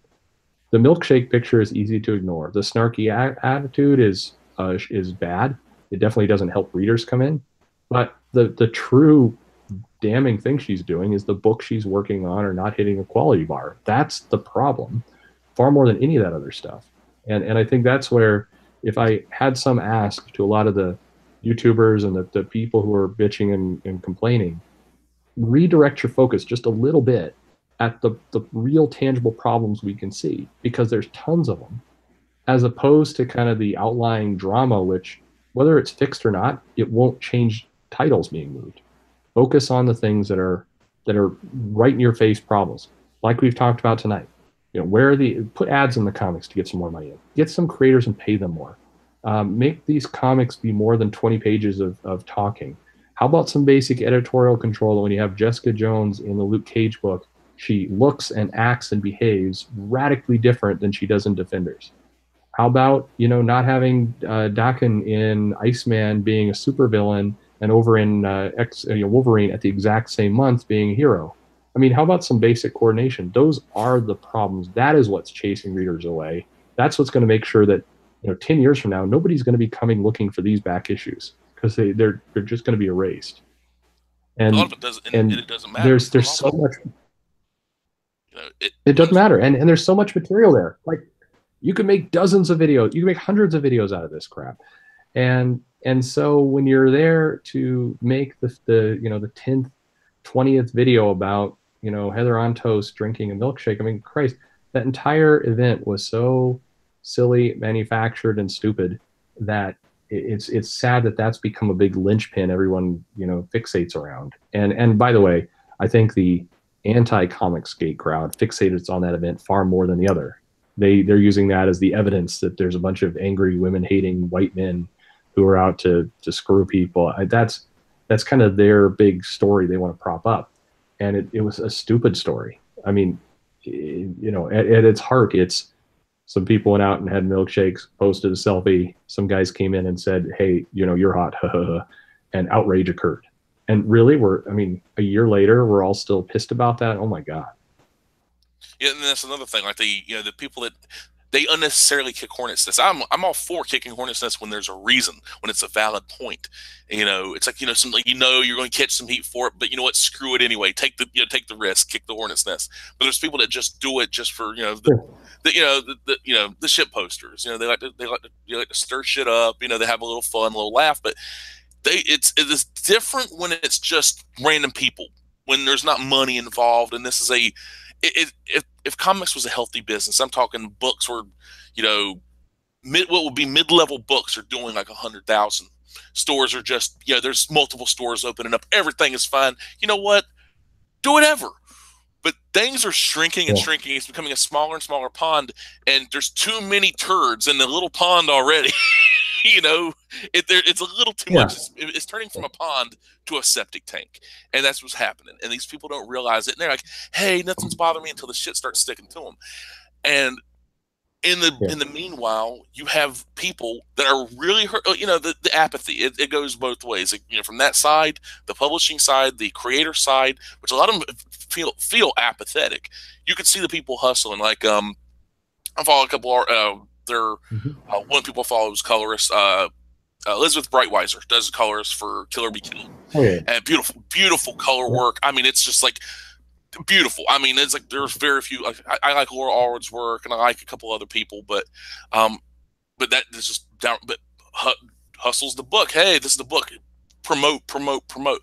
People promote. It's like retweets, likes. Hey, the book's coming out. This collection's coming out soon. Like, but instead of like doing that kind of thing and focusing on that arena and like, hey, trying to get money, trying to get people to come into the stores, or Mhm. pick the books up in general, especially from stores, because that, like, if you can do it locally, like me, I drive an hour, so I don't go every week to the store, because an Yeah. hour that takes a lot. It's an hour there, hour back. With traffic, it'd be a little bit more, but it's worthwhile going to the shop. If I can get something at the shop, I will. If they can order for me, great. If they can't, well, I'll find my ways. But there's a lot of people, they don't realize that these stores close.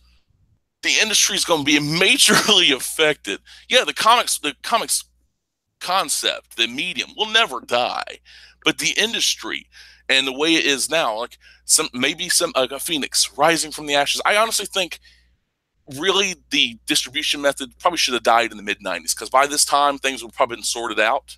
Like they would Oh have yeah. had to adapt. It's like the too Yeah. big to fail, like that. So you just Yep. keep it on life support, and so you have shops hurting, and the shops that like say that shops are still around, say that both Cold Cut, Diamond, and what was it, Heroes World? The one that Marvel bought was Hmm. Heroes World. So all of them went away Yep. in the '90s. Something happened catastrophic. So the shops are, they have books, the stuff to move, and they say maybe they move into used video games. Maybe they, sell.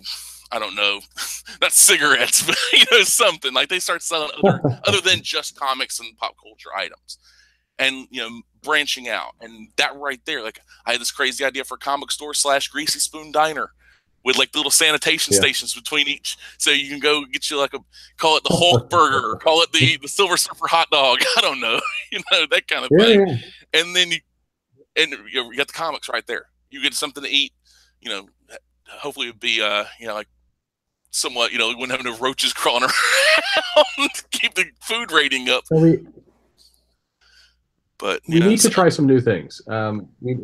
We need to try some new things, and I think there's one, you have Diamond with a bit of a stranglehold on things. Two, you have some overly litigious Marvel people in this country who any attempt to do something kind of creative and use the IP in a new way to bring people in and differentiate.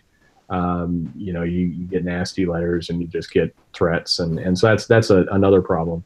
A friend of mine had a shop for years, did some paintings in the windows of the characters, big glossy paintings of the characters, got a cease and desist.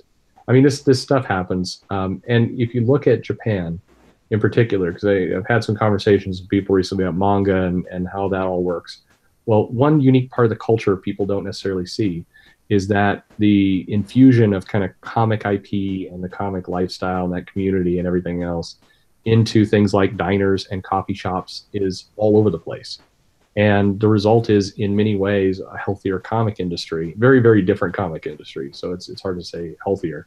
But, you go to Japan and you can go to the maid cafes where you've got a Starbucks, except all the baristas are dressed up like, manga style French maids, and they're acting like the characters in the comics.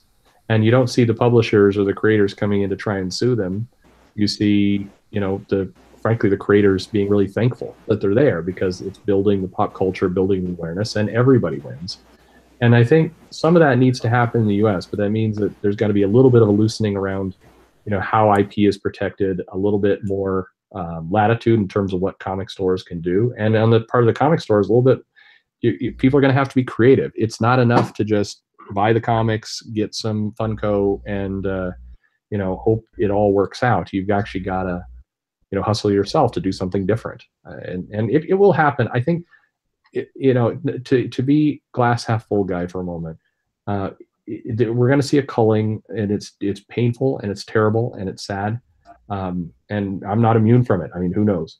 But you will see some stores adapt. You'll see some stores change. You will see Disney. At one point, the giant will awaken, and either they'll get their publishing department in line, or they'll just start licensing out to others, and it'll become a very aggressive numbers. Diamond will topple at some point. It's inevitable. DC will continue to try new things, and they're probably at this point the healthiest of the bunch, kind of tumbling along. And the world will survive. It will be different, and people are going to have to adapt to it, and all of us are going to have to get comfortable with some new faces in the shop and new creators around. And I think people do need to look themselves in the mirror and say, I'm really angry at Marvel.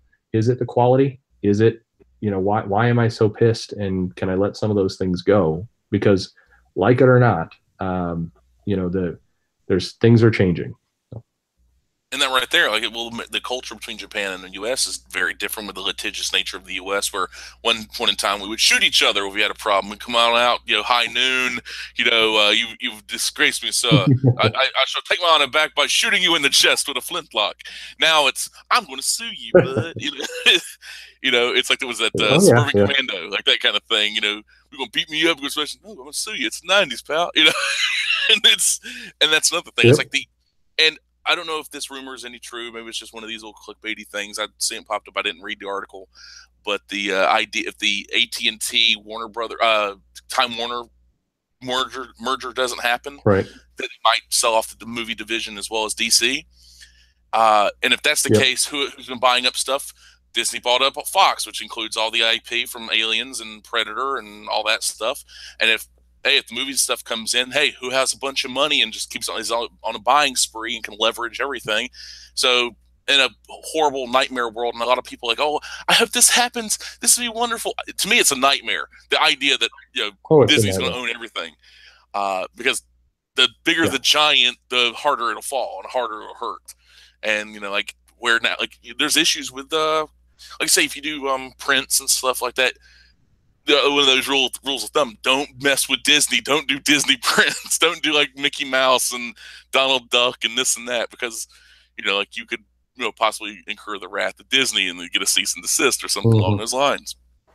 But so if now everything becomes Disney, it's like to me it's a scary thought, and I think how much that could hurt. You know, Hmm. it's where it's like there's only so much room. Do you think Disney's going to be like, if they do own everything, maybe they'll buy up Paramount, buy Star Trek, so they'll have Star Trek, Star Wars, Aliens, Predator, X-Men, Spider-Man, Captain America, Superman, Batman, everybody. They have everybody now. It's like, we own everything. We own your childhood. We are Yep. you at this point. To me, that's a scary thought. And if that were to happen, I don't think when people talk about diversity, it's not just what a person. It's not supposed to be what a person looks like. It's what their ideas, what their thoughts, where they're coming from. Whether it be, hey, you're just a white guy from the South. You probably want to burn a cross on my front lawn. Like, no, no, no, you don't understand. It's not like that. Not been for like the past 50 years, but that kind of thing. It's like, hey, maybe talk to me a bit, get to know me a little better. Oh yeah, you're an asshole. Yeah, I am. Okay, Hmm. I can understand that. That kind of thing. It's like, but other than that, I kind of like you, and that's what happens. But a lot of these people, they like I said, they run the block like we've talked about previously. They run block bots. They shut people out. I was Yeah. surprised that Yeah. Aubrey didn't just go through your list and block everybody. you know, but Yeah. hey, And it's nice and to and see people changing. he may. Yeah. It's nice to see. I think so I appreciate. I meant what I said. I appreciate that he took the time to engage. Even though I did, it was clear from all the responses he was utterly confused why I was asking legitimate questions. And so as soon as other people came in, it was like, tell me more about this tweet. He was very happy to go off and talk about that. But no, he said he'd answer some questions. He answered some questions. He did it, I think, pretty genuinely. I wish he would have answered more, but hey, I can't knock him for that. Thank you. And to the various others who have engaged, Ron, Martz, others, thank you. I mean it. Thank you for taking the time and doing it. For those I reached out to immediately blocked me. Piss off. Don't. I'll say that to you. And I'll say if anyone wants to listen to my advice at all on anything, pick your fights. You only hate so many people, and our departed editor, Heather Antos, is off to a new job. Let it go. She's got a new job. Unless you're in esports and you want to really be hooked into that and all the rest, then by all means follow her over there and continue to bitch. But there are problems right now in comics without bringing in random elements that have nothing to do with anything, and continue to harp on those. And that's not a shot at anybody, not a shot at a single YouTuber. I listen to their stuff. I think Nurkish does absolutely hilarious reviews. They're mean as hell, but they're funny. I think I see him as I mean, he's a comedian, and the stuff is angrily entertaining. And I will say DNC, obviously huge following, has clearly struck a nerve in people and tapped into something. And I think a lot of the people who are angry and like this BuzzFeed article, maybe they should take a moment, try and understand why there's 60,000 plus people who are following that channel. Why every time there's this angry comments written about him that more subscribers sign up. I mean, it it can't all be crazy racist. There's something else at play there, and maybe people should figure that out. But he talks in a way and has a style that brings people in, and that's why they're there. I do wish that certainly the content would move on to other things rather than kind of harp on the same gossip. But I don't click on all the videos. I don't click on most of the videos. And that's not a knock against him. He does fine work, great, more power to him.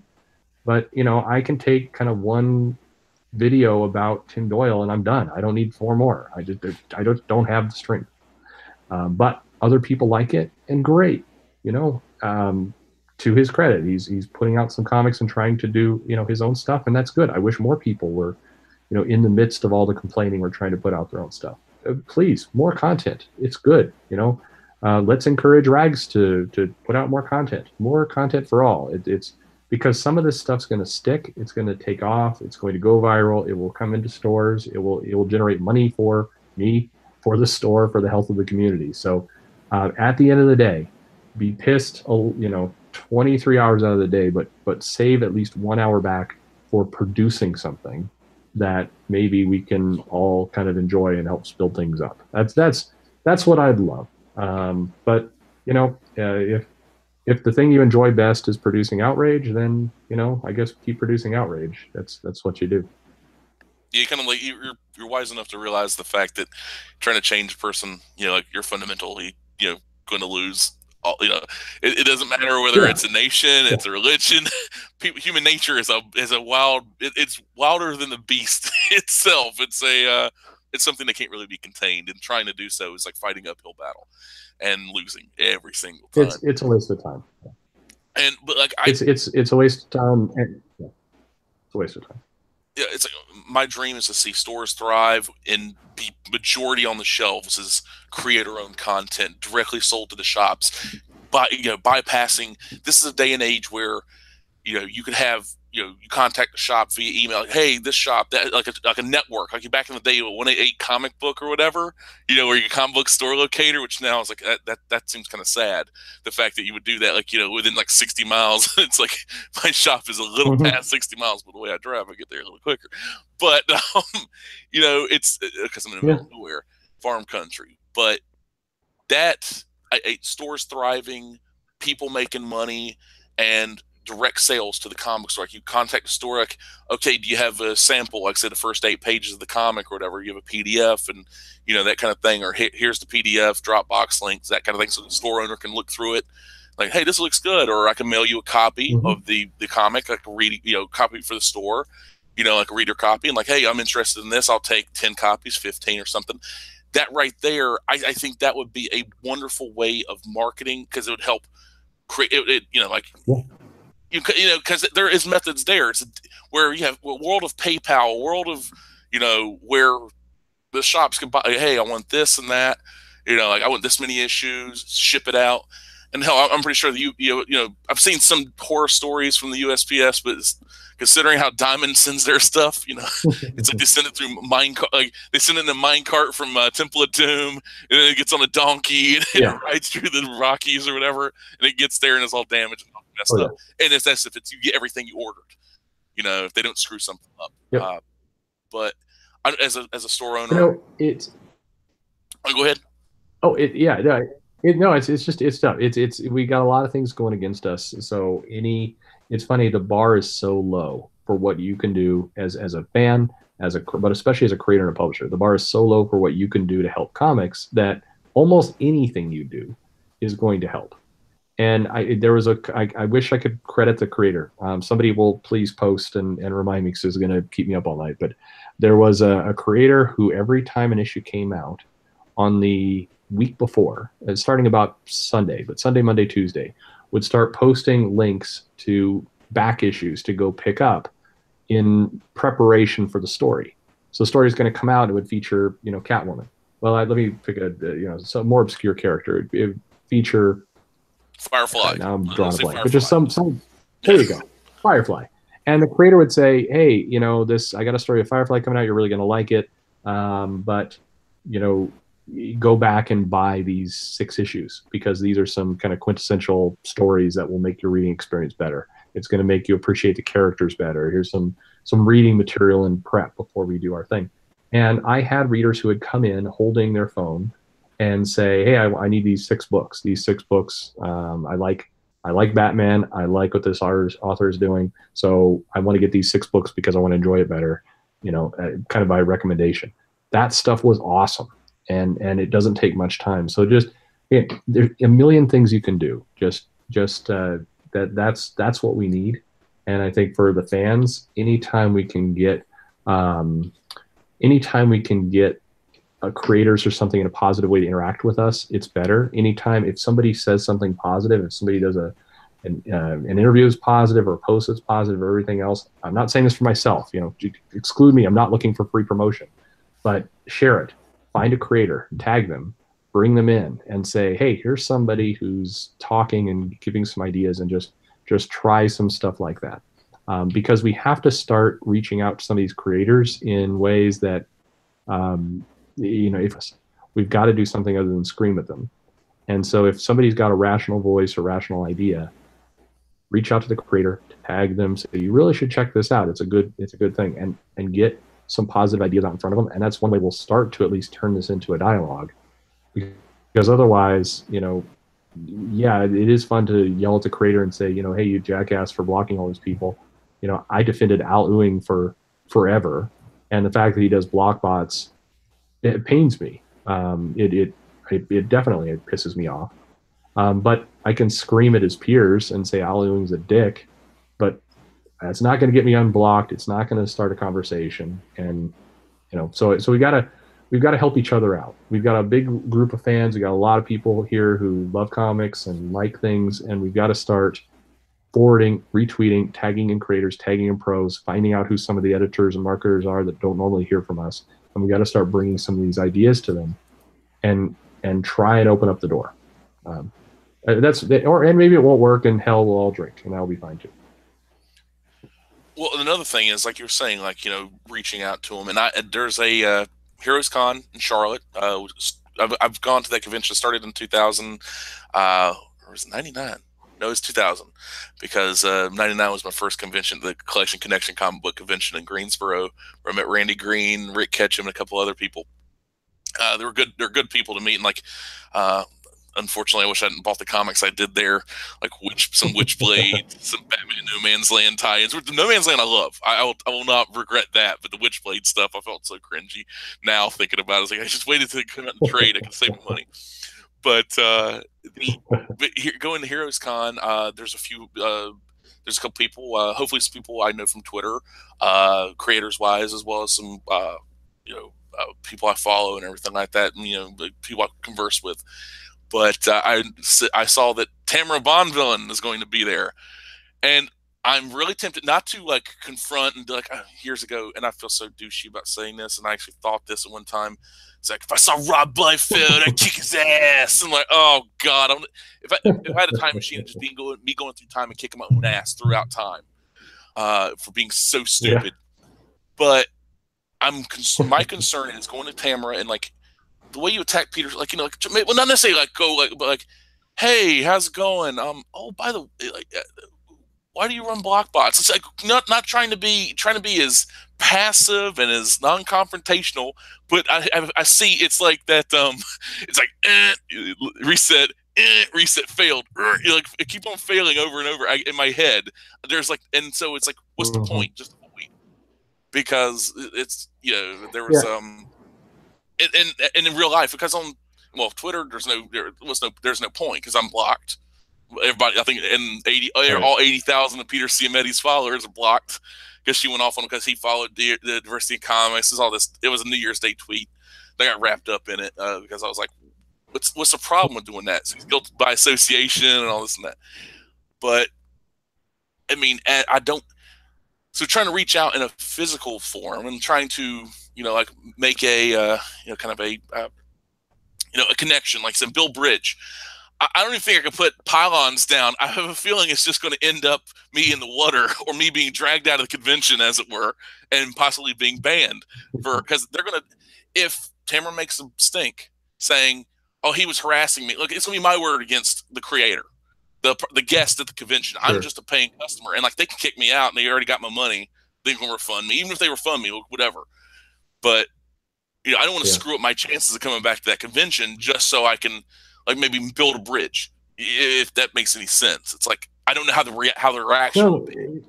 Reaction would be. I mean, and you don't know, and there's definitely you're I mean, and sadly, very sadly, the right answer is probably say nothing. I think you have some people who are a bit confused, and that's part of why I reached out to some. And thankfully, I think the majority of creators, I think, got wound up in something people get wound up in social media all the time with, is that they saw some angry tweets come in, and when you're agitated and you're seeing these tweets come in of people kind of mocking or making fun of you, there's some science, some data, some scientific data that says that one tweet feels like 50.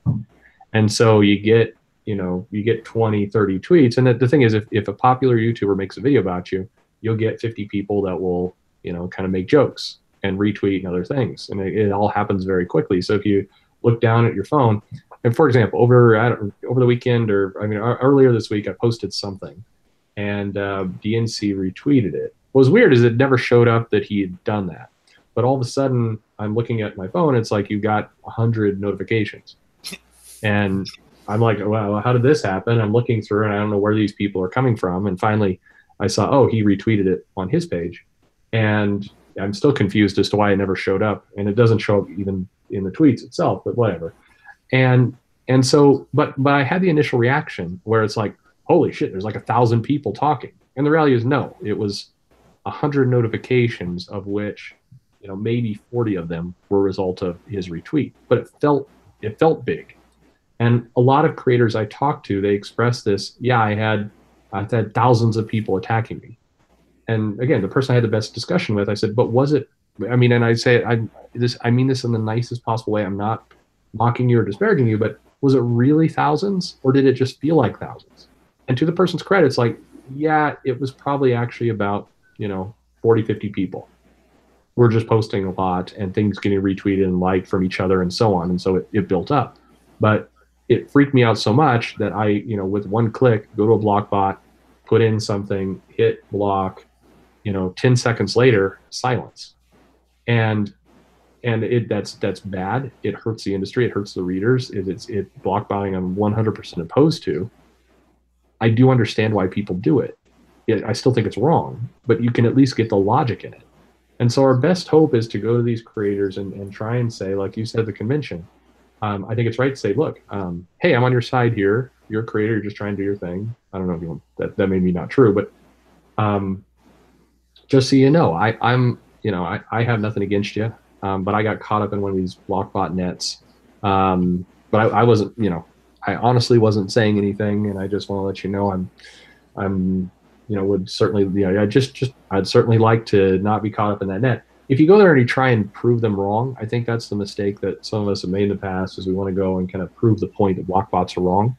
And if you put your head in the but if you think about the psychology of these people, they're not gonna you're not gonna ever win that argument. If they're scared or they're over exaggerating, they're never gonna admit that unless you get them one on one in a really nice moment. But anyway, it's a tough situation. At the end of the day, buy comics, enjoy comics. Please create things so we can have more things to enjoy and buy. And the creators who are bad actors, who are bad people, or the bottom feeders like Bleeding Cool, because every time I talk to anyone, I have to insert that Bleeding Cool is an awful, terrible place and should be destroyed. Those individuals. Sorry. No, it's good. No, their Go ahead. master's avatar. I was going to try to contact them. Like, hey, like what? Why do you let this happen? And they haven't updated their stuff in like months. And it's like a ghost town. It's like tumbleweeds are rolling through, cobwebs are up. They just don't care. It's like this, It's at this point. It's just like Yeah. this old crazy man in a wheelchair bumping into the wall, like talking crazy Yeah. stuff. But at this point. But people Yep. go there, but people do it just to get angry. But yeah, it's trash. Rich Yeah. Johnston, he's one of the worst human beings. Hyperbolic, but I, you still, know, as far as comics industry goes, I, he's the worst. he's awful. And I really hope at some point, if there's ever a BuzzFeed article, like somebody wants to take the time, and God knows it won't be me, I just don't have it, to kind of go through the history of Rich and Bleeding Cool. Because the thing that always strikes me as hilarious is you've got a lot of people right now that he's clearly reaching out to around some of the social stuff. He's in the crowd that's frankly feeding him the news. And so he's willing to run their stories. He's willing to run a lot of very slanted journalism. And what strikes me as strange is less than 2 years ago, he would post. I mean, every time Frank Cho drew an upskirt shot of anything, he would post it because it was clicks. And he had no issues with any kind of, there was no feminist issues there. He was posting all of that stuff. And if you go back 1 or 2 years further, I mean, this is the guy who was posting the pervy pictures of Karen Gillian to the point that he was going to get sued. I mean, just complete trash stuff. And so to see him now wear this mask of, well, I'm a feminist and I care about, women's rights and other things. I mean, oh, come on. I mean, this is less than 3 years ago. You were one of the biggest pervs in the country. So whatever. I mean, it's interesting how people have short memories, and I guess it's definitely a symbiotic relationship between himself and some folks mainly out of Portland who kind of feed his news, and it goes around in a circle. But Yeah, anyway, it's a downright mess, the whole Portland Mafia thing, and that. Oh well, it's that's the beauty of the internet. It does bring people together. For as horrible as the internet can be, and all the dark and disturbing things I've seen on the internet, unfortunately, in my time, it's like hey, Art Bud Dwyer, what? And then and having to watch the video, yeah, stay back. This thing's gonna yeah, hurt someone, But it has yeah. the idea of bringing people together and connecting people like-minded, and even if we don't always agree, like we have, at the end of the day, you want comic stores to do well. You want comics to do you well. You want people to create so they have content that comes into your store and people want to pick it up and people have a love for it and a passion for it. And you have a passion for your story. You have a passion for this industry. You have a passion for the medium of comics itself. And that right there, you cannot get, at some of these major companies. And it's downright shame. And more people should have that passion and express it so. And, speaking of that passion, I know you got to go Mm-hmm. and finish up your work. And thank you Yep, so much, folks, for stopping yep. by. Uh, and I appreciate it. Awesome. And we're going to have you on again soon, hopefully with good news, some more content, of course. And I don't want to burn you out because you're always a fun chat. So, and folks in the chat, thank you for being very lively. Most lively chat I've had. And thank you. Till next time, folks. Goodbye.